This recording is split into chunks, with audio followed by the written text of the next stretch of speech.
Support for WUWM podcasts comes from Potawatomi Casino Hotel Milwaukee, home to 24/7 excitement, dining, and an on-site hotel at 1721 West Canal Street. More information at potawatomi.com. For many immigrants today, uncertainty is just a way of life. Do I go to work? Do I drive to my job? What about my kids? Even the most mundane, everyday actions could potentially have consequences. In Milwaukee, we haven't seen the same kind of targeting as in Chicago and Minneapolis, where there have been large-scale DHS operations, but that doesn't mean the fear of it happening here doesn't exist. Freelance writer Barbara Miner talked with immigrants in the area about what's changed for them over the past year as Trump and ICE have ramped up their immigration crackdown. Her article in Milwaukee Magazine shares the story of DACA recipients, undocumented parents, asylum seekers, and more. We're going to listen to what she heard in those conversations in a conversation she had with WUWM's Audrey Nowakowski. Can you share some of the challenges or adjustments you had to make to work with the people featured in this story? How did you start by trying to find people? How were you building those relationships? Well, trying to find people was the first difficulty. Convincing people to talk was the second. And the third was crossing my fingers and praying at night that the people I did interview would not bail before the article came out, because this was the fall. This was ICE. And people were justifiably very, very afraid. With good reason, there's hesitancy to speak to media when it comes to this. So some people are referred to maybe just their first names, however they want to be most comfortable. And I want to talk about some of the profiles, and we'll start with Santiago. He's been living in Milwaukee for almost 30 years, along with his wife, Isabella. And he shared with you that right now, more than ever, of all of his decades living here, the reality of everything he built, the risk of it disappearing, is kind of front and center for him right now. How has he been viewing this current climate? Well, the irony of part of the immigration story is that you have many politicians who are pro-family. The family is everything. Well, here you have, in effect, immigration policies that literally tear apart families. Because Santiago and his wife, these are pseudonyms, do not have papers. They've lived here 30 years.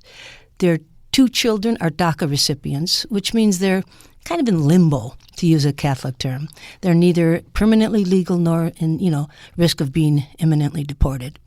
And two grandchildren who were born in the United States who are citizens. So Santiago says, listen, they can't do much to me anymore. If I have to go back to Mexico, fine. I'm older, almost retired, sell our home. We have a little money, little savings. He said, but I would never see my children or grandchildren again. And that's the really just heartbreaking realities of a lot of these policies. The piece highlights several core truths of the matter. This is a widely spanning, very complicated issue. We're not trying to oversimplify, but one big truth is that our system is flawed, right? Flawed is probably one of the nice nicest way to put it, yeah. Kafkaesque, sort of broken. One of the things that I found fascinating in researching the article is that the most comprehensive immigration reform around undocumented people was under Ronald Reagan. And Ronald Reagan actually supported immigration. And so Ronald Reagan, Mr. Republican, signed a bipartisan bill that gave amnesty to 3 million undocumented people. So to this day, in certain parts of the Latino community, Reagan is like their god. And so you have this Republican, pro-immigration, signed amnesty, Ronald Reagan, and then today, it is just yet another indication of how that Republican Party has been transformed. And there is not going to be comprehensive immigration reform without bipartisan support. Correct. And to kind of lean into the gray areas, you also wrote about Jorge Franco, and he's the head of the Hispanic Chamber of Commerce here in Wisconsin.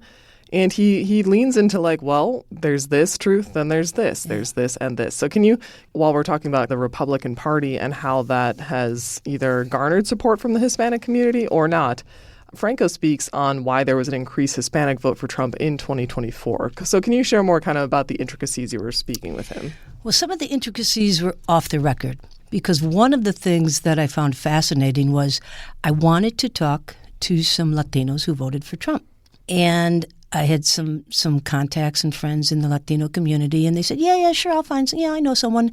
And they'd come back and say, my friend doesn't want to talk. He's embarrassed. He barely will look me in the eye to admit he voted for Trump. And what they say, a lot of the Latinos, voting is private, as it should be, but a lot had to do with the economy. And, people felt an economic pinch, and they thought Trump might make it better. So the whole issue of who supports what parts and why and how is extremely complicated, and for businesses too, because these businesses rely on immigrant labor. Yeah, not only do businesses rely on immigrant labor, Franco also estimated that there are approximately more than 20,000 Hispanic-owned businesses in the entire state of Wisconsin. Yes, this is one of the many things I realized in doing this article how much I did not know. I'm college educated, postgraduate degrees. I consider myself a little bit informed. And every time I turned around, it seemed like there was some new fact I didn't realize. For example, you do not need a Social Security number to start a business. So you have very successful Latino Hispanic business people who may be undocumented. So like we've been saying, this piece highlights several people to express their own truths in this complicated reality that they have to live in. And you talk to some dreamers, and I want to talk about Elena in particular. She grew up on the South Side where her neighborhood felt like family, but now she says, quote, I feel like we're losing that. Right now there's just a lot of fear, which is heartbreaking. Very heartbreaking. And Elena is fascinating talking to her. She went to South Division, grew up on the South Side, went to Mount Mary.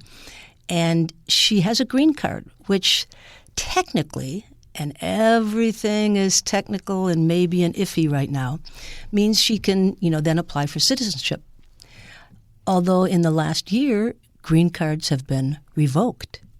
And she knows that, and she's married to a U.S. citizen. She wants to have a family. She wants to get citizenship.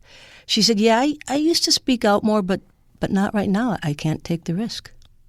Well, and her family as well, her parents are both undocumented. And 4 years ago, they applied for U visas, which is a visa granted to crime victims for helping authorities. And this is a rough estimate, but estimates that it could take over 8 years for her parents to know whether or not they even get one. And that's a lowball estimate. Yeah. I mean, that's one of the many things that I just was flabbergasted. For example, there's 185 different types of visas. You sometimes need a lawyer to know which one to even apply for. Lawyers are expensive. But let's say you're from Mexico and you want to apply for a visa to the United States, and you have sisters, brothers in the United States. So you apply for the sibling visa from Mexico. It's called F4. There's all these names and numbers. And there has not been an F4 visa issued to a Mexican since 2001, a quarter century ago. I mean, the system is irrevocable. Everyone knows it's broken. And as in so many other areas, Congress just has to get its act together and fix it. Well, they said, get in line. Yeah. There's no line to get into. Unless right now, if you're a white South Afrikaner, you can get in probably in a heartbeat. So you see the sort of racial and class biases that have always been part of the system, but they're just now out of control.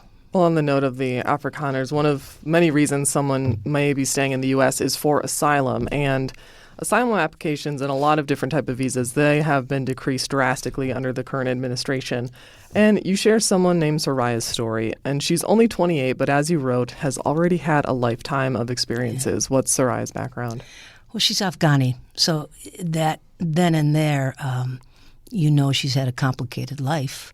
Under the Taliban. Then the Taliban wasn't in power. Then the Taliban was back in power. And she comes from a minority population in Afghanistan, which right away kind of creates problems. She's a woman. She was educated at a university outside of Afghanistan, considered Western educated. And when it came time to think about going back to Afghanistan, her mom said, you do not have a future here. You're from a minority. You are educated in a Western university. You speak English. You're a woman. So she is probably the epitome of the term grit and pluck because she just didn't give up. And she got a scholarship to attend UWM. And luckily, she graduated, it would be a year coming this May. She kind of got in under the wire of applying for asylum before Trump shut that down completely. So she applied for asylum last spring.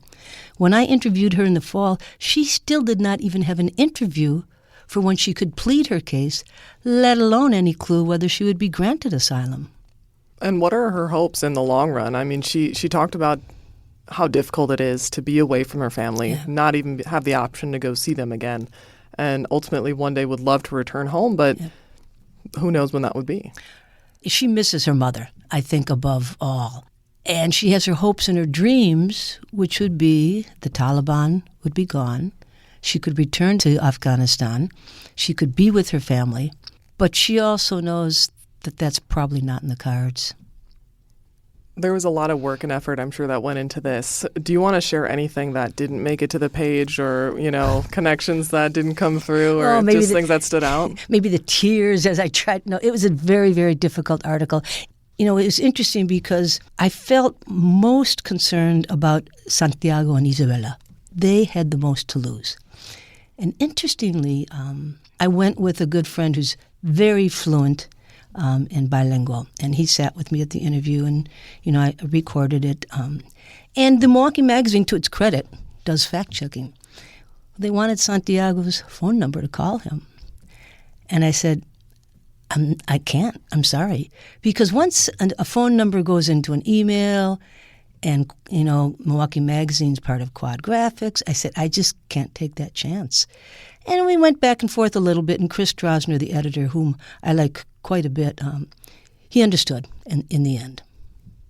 What do you hope your piece can help do for Milwaukeeans, both for those who are living in this moment as immigrants and for people who perhaps haven't had any personal connections with others' lived experiences?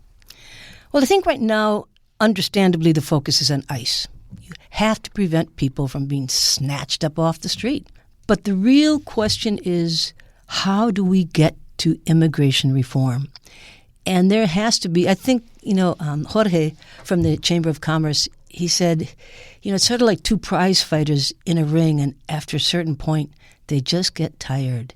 True immigration reform, people are going to say, listen, we have to come together. We have to figure out a way for amnesty for people who've been here 20, 30, 40 years. Sure, you want to protect the borders, but what does that mean? Because there aren't people streaming over the border right now. The real concern is the people who've built lives here, who are part of our community. Children are American citizens, maybe the parents aren't. You don't want to rip apart families. You don't want to destroy industries. You want to build upon what you have. And that's going to take bipartisan congressional action. And that starts with learning people's stories. Because fundamentally, in the end, it's about the people. That was WUWM's Audrey Nowakowski speaking with freelance writer Barbara Miner. Her article is in Milwaukee Magazine. Now, Barbara's conversations with immigrants in Milwaukee feels like a sort of extension to the stories our team produced last year. The deep dives and personal stories that put a face behind the ways immigrants and visa holders are having to navigate life nowadays. And if it's conversations like this that interest you, scroll back a couple episodes in our podcast feed and you can find those stories. And thank you for listening. I'm Jimmy Gutierrez. Status Pending is produced by WUWM, Milwaukee's NPR, part of the NPR network. Music in this episode is from Blue Dot Sessions. Subscribe to Status Pending for more stories about changes in immigration playing out in Wisconsin and beyond.